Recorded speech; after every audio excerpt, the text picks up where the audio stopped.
I'm Jamie Seeker, and this is What It Takes. Each episode, I sit down with real business owners to talk about their journey, the wins, the challenges, and everything in between. Let's dive in. Hello, and welcome back to Business Owners Tell All. This is What It Takes, where business owners open up about the real journey behind building something that lasts. Today, I'm so excited. We're heading over to Madrid, Spain, and also Miami, Florida, where Oscar is. And our guest is growing one of the most innovative companies in international housing and mobility. Joining me is Óscar Rubio, founder and CEO of Lodgerin, a digital ecosystem that's simplifying global relocation. It's for universities, for companies, property owners. Lodgerin manages more than 90,000 rental units worldwide. It's helping people find housing and peace of mind wherever it takes them. Oscar's entrepreneurial path started from personal frustration, which we'll learn about, struggling to find housing in the UK. That experience lit a fire to fix the relocation experience for others. And since founding Lodgerin in 2022, he's led the company through rapid international growth, expanding to Dubai, setting up a US headquarters in Miami, winning multiple awards along the way. So I can't wait to hear about his journey. But what really stands out is the heart behind it all. It's their motto: we do care. It isn't just branding, it's part of how they run business, from technology to operations, I'm really interested in getting into the operational part today as well. So we'll talk about the process behind that growth, how Oscar built the systems, structure, strategy that turned into an idea into a global Proptech success story. So if you're ready, let's get into it. Welcome, Oscar, to the show. Thank you, Jamie, for that kind introduction and really good, to be honest. Oh, good, good, good. Take us back to the beginning at the start. So tell me about your experience. What problem did you see in the international housing that made you say, I need to step in. I need to fix this. Yeah, well, it sounds like prehistory, like dinosaur, but it was 13 years ago when I started studying my degree in Leeds, UK. I moved there and I found several kind of issues. Not just me, if not all the people around me who were going to study there. Mm. Housing, administration, a lot of things that add to the stressful thing of move to another country and new culture, new language, new everything. It was super difficult to deal with. So I said, if a company for a small amount of money can help with it, I will totally or definitely hire them. So that was the idea. I came back to Madrid. I started in a boring position of accountancy in a big multinational in Spain. And after 6 months, I quit and I start this. And since then, here I am. Wow. Well, I mean, it's one thing to have an idea, right? And to know that there's a problem out there. And it sounds like it kind of stayed with you even when you moved back and started working. But it's Yeah. another to like turn that whole idea into like a complete global operation. And you did it in just a few years. What do you think Ye- led to that? Whether it was like your process or systems that you put in place, what made all that possible? Well, for me, I always say that I would love to learn quicker, so I don't make any or so many mistakes as I did. For me, the key in my role and my story, it's perseverance, is persistence in keeping learning from the customer, provide a solution to the customer that they need, and we can earn money with it, and then go from there, from the bottom to the top, developing this solution, services, technology, everything, and operating with the most efficient way possible. I mean, in the most efficient way possible. At the end, when you start operations, as you don't have the knowledge, you get extra costs, you have extra hours, a lot of issues. And if you are able to learn about those issues and correct them and put it into an automatization or a digitalization process, you will be able to escalate your business. So basically, that's it. It's I always say that we are not making space rockets, but we try to provide a solution that is needed in the market and people is willing to pay for it.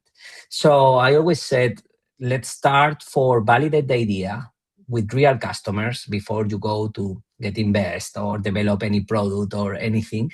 Start from the smallest part with the problem and then try to find a solution, and from there move on. That's it. No, that I think that's actually really insightful. It sounds, you made it sound so simple, but I know it wasn't that easy. You talked about identifying things that were really inefficient and making mistakes along the way and Mhm. automating everything that you could. So talk a little bit about that. What kind of processes did you put in place Hmm. early to manage Hmm. all that efficiency? Because it sounds like you kind of identified some of those early on. Imagine that we start in 2013 with a really, really small team. We did everything manually. I remember the first relocation processes. We were sending housing proposal and service proposals through a PDF. So the process in terms of sending this, creating this proposal, sending this, and then receive the answer for the customer, at the end, when the customer decide to go for an option, the option was already rented. So the first step I did is, how can I make this shorter and I can get more reservations and more commercial processes easier and quicker. So we start with that digitalization process, and then we realize that the issues during the stay are similar to the beginning, same stressful, same tedious, so it's difficult, right? So we start to digitalize with several softwares and things like that, the process.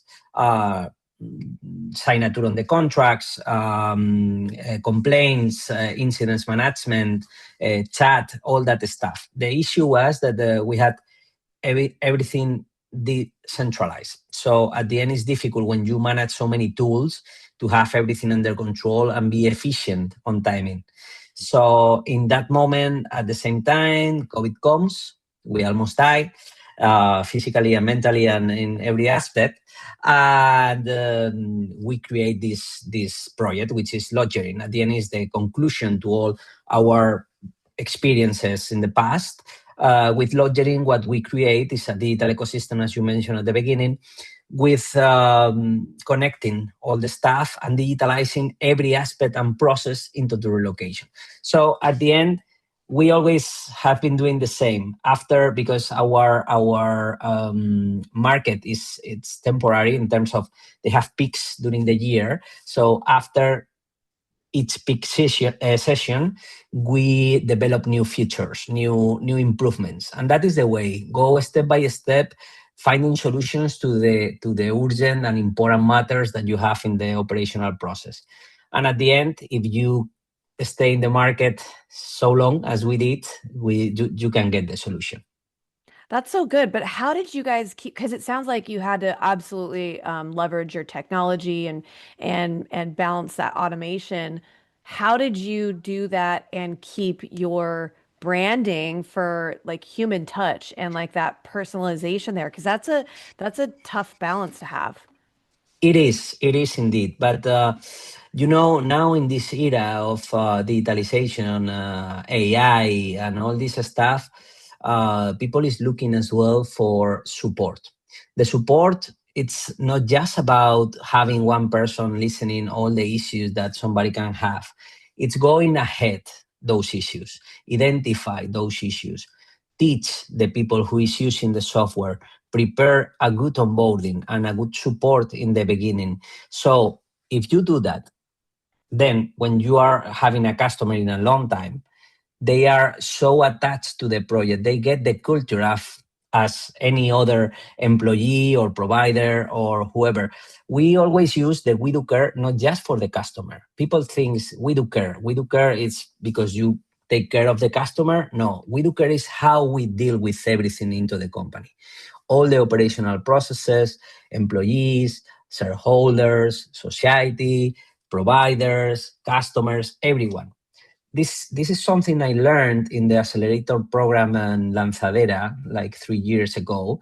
And it's a model that Mercadona, which is a big supermarket brand and the owners of this accelerator program, implement in the 90s in the company. And from there, they could escalate all the business operations due to this cultural part. So basically, what we did is to implement our We Do Care using parts of them into the process. So at the end, the We Do Care is how we execute the whole operational process. It's not just taking care of the customer; it's taking care of the 5 elements who surround us in the company. I think that's a really good point because if it's ingrained in who you are and everything that you do, then it's just kind of a byproduct that shows outward facing as well to the customers. It's really tough to be like, this is who we are with our customers, but we don't really operate like that internally. It most of the always, time most of the time people thinks that if you develop a good product with a good look and feel and easy to use, people is going to buy for it, but you must identify what is the customer need. To do that, you must speak with the customer, you must identify the customer, you must be attached to the customer, and all that part, it's all the We Do Care that we offer to them. So we develop our solution according to the customer needs, which is in some point a bit less scalable, but it's more successful. yeah. Well, and that's a really good point too. That's something that what comes to mind is you mentioned how in the beginning everything was decentralized. So I'm assuming at some point you kind of had to centralize everything and standardize processes and make sure that you were standard across the board so that your level of service would be the same across. But you also are in Spain, you're in Dubai, you're in the US. So how do those process did you have to adapt some of those things to look different for different markets? Because you're talking about customizing it for your customer, right? One of the funny things of our market is that the needs that people have when they move are the same. Doesn't matter Oh, culture, religion, sex, or whatever. It's the same. Gender is the same. So at the end, what we used to do, it's basically it's the same in any country. So we don't have any problem scaling the business or the technology in the countries. Basically, our biggest issue when we open or operate a new market is how we get the offer in accommodation, services, that kind of stuff. As soon as we have that, the market is open, because right now we are in a time where people want to live abroad, people want to move around, they are not attached to a location forever as our fathers or grandfathers did. So at the end, the opportunity it's huge in this market. that's a really good point. So you got a universal problem that translates region, location, I, everything. So I think that's a really good Imagine, solution to have. Jamie, that even me last year when I moved to Miami, I had the same issues, So you use and we your own didn't. company. Exactly like that. So at the end, doesn't matter if even if you are in the market, you are going to have those issues when you move Yeah. around. If you have software and people who help with that, you have part of the journey solved. That's great. So your product even stands the test of time there. Was there a moment where your systems maybe broke under growth pressure? Or you kind of hinted along the way at that like, hey, some things didn't work there. Yeah, exactly. So at the end, all this knowledge and all this process are coming not just from the customers, as well from the providers or the service providers and housing owners, who some of the times are proposing us how to improve the software and the processes. So at the end, it's like feeding between all our ecosystem about the technology and the processes, and that is really good because you get a lot of ideas, insights, and knowledge from everyone in the market. So how big is your team now? Now we have a team of 32 people. Half of that it's a development team or technology Okay. staff, and the other part is between marketing, operations, and sales, basically. Oh, that's great. Yeah. So you have a good mix of administrative and obviously people who are Hmm. continuing to pour into the technology and all that kind of stuff. So I think a lot of founders that we've seen, we work with a lot of businesses, a lot of scaling businesses and growing about your size as well. They struggle with letting go of the control as they scale. And obviously with 30 some odd people, you can't be managing everybody, day to day. How did you Mhm. specifically learn to delegate or trust your team, run the process without you? Because you're talking about the we care, but it obviously had to start with you, right? So how did you Yeah.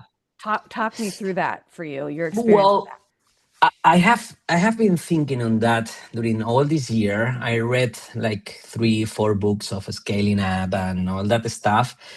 Sometimes you find that you discover for yourself how to deal with it and how to escalate. So some of the things that these books or advisors are recommending, it's something that you did automatically because you saw the option, right? For me, the most important thing to escalate is to have people that you trust on your side. When I start, I thought that my vision, my person, it's unique, and having this, I can get it. I can get where I want to go. Now I realize that to get there, you need a team that you trust, and they have the balance between skills and commitment to the project. Because usually people say, no, this is, I don't know, X Airbnb or X Amazon or X doesn't care. The most important thing is to find the skills that you need for this specific project plus the commitment of these people. With that, you have total freedom to center yourself and focus on strategy, growth, next steps, etc. Imagine I'm living in Miami, expanding business here and creating more team here, and all our operational part is in Spain, and all our IT people it's in Latin America. Some of them are in Europe as well, and we are able to control and work every day together from different time zones and areas. Mhm. And that is because people is committed to the project, but as well as we have really good processes and the skills enough to manage all these operations. Yeah, And that's we're it. I would agree with that. We're in the same boat. I mean, we've got a team that's different time zones, different countries. Our clients, same thing. And so I find that we had to really automate ourselves internally and be very efficient with what we do so that we can provide good services. What tools or frameworks does Lodgerin use to monitor like quality, consistency? Because you have so many properties, partners, you know, things that you have to We manage. What do you we use? aside our own CRM and product for managing all the relationships between the providers, customers, etc. We used to work with a Shortcut, which is a project management tool that help us in terms of transition tasks between the teams and persons, etc. Then we have our chief of staff, which is Lina Umba, who is helping every department in terms of reduce the bottlenecks in deliveries and all this stuff. And basically, everything is about the process more than tools. I mean, if you have defined really good processes, really good operational processes documented, and everyone is attached to that, it's easy to do it. I mean, more than because at the end there is thousands and thousands of tools in internet, but if you don't have operational processes, you are going to fail anyway. So that's the thing. That's it right there. Yeah, you can have all the resources in the world, but if you don't have it defined and set the clear expectations for your team to be able to implement, then it's not going to go anywhere. Exactly. So the most important thing is about processes. That's really good. I mean, I've already taken away a lot from your journey, from your story, and I always ask all of our guests on the show, come on, and this is Business Owners Tell All. We talk about what it takes to do everything. So, looking back, what do you feel like what does it take to sit in your seat as the business owner, CEO? You're running everything. What do people need, whether it's traits or skills or personality, whatever it is that you see? You need you need everything. You need to put everything of you in the project, in the process. Your mind, your body, your family, your friends, your shareholders, your staff, your everything must go in the same vision, in the same way, aligned together. In the moment that you have one thing of all this which is failing, it's possible that you fail, or you have pretty good chances of failing.